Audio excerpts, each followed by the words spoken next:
증거 채택 기준에 관하여 피청구인 측이 입장 표명을 하고 있는 상황이므로 이에 대하여 정영식 재판관님께서 간략하게 설명하겠습니다.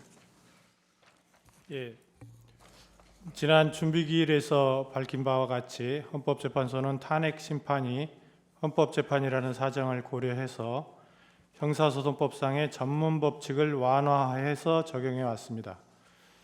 이는 헌법재판의 성질에 반하지 아니한 한도 내에서 형사소송법을 준용하도록 한 헌법재판소법 제40조 제1항에 따른 것입니다.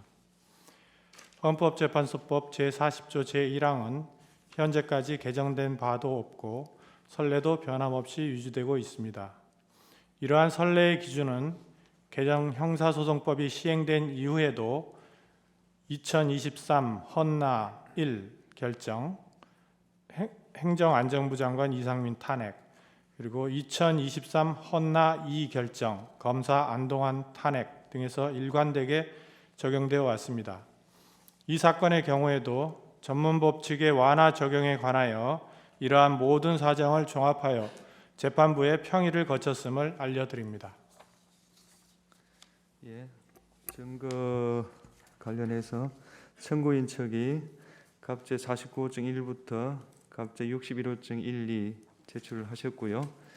그 중에서 갑제 51호증 1, 2, 갑제 52호증은 피청구인 측이 제출한 을 145증 1 내지 142의 2가 각 진술조서 녹취록의 일부분을 발췌한 것이기에 전체를 증거로 제출한다는 취지로 보입니다.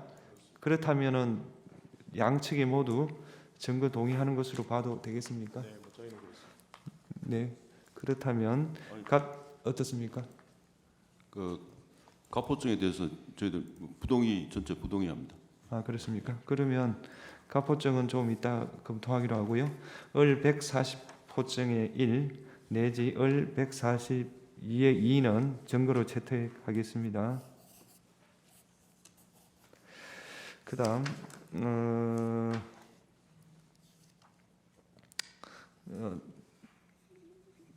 부동의하기 때문에 갑 49호증의 1 내지 나머지 증거에 관한 의견을 말씀해 주십시오. 다시 말하면 갑 49호증 1 이후 61호증 1, 2까지 말합니다. 네, 전부 부동의합니다. 네. 부가로 말씀드리면 증거 법칙에 하더라도 주요 내용이 그 진술을 담고 있기 때문에 진술 내용을 담고 있기 때문에 네. 그 진술 내용에 대해서는 그 일반 형사재판이든지 본인이 내용을 부인하게 되면 증거로 쓸 수가 없습니다. 네. 증거 법정에 현출될 수가 없는 것이기 때문에 그 내용 자체가 전부 그 변호인 입회한다 하더라도 내용은 진술 증거입니다. 그래서 그것은 그 법정에서 신문을 통해서 반대 신문을 통해서 탄핵을 된 후에 증거 가치를 판단해야 맞다고 생각합니다. 예. 조금 전에 그 증거 채택 기준을 설명한 바에 따라 갑 49호증 1, 3 내지 9, 14 내지 20은 진술 과정에 변호인이 입회하고 그 변호인이 진술 과정에 아무런 문제가 없다고 확인한 조서로서 절차적 적법성이 담보되므로 증거로 채택합니다.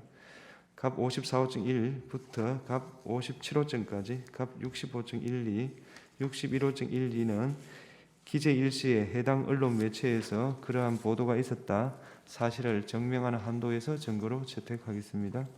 갑 58호증 1, 59는 공문서로서 증거로 채택합니다.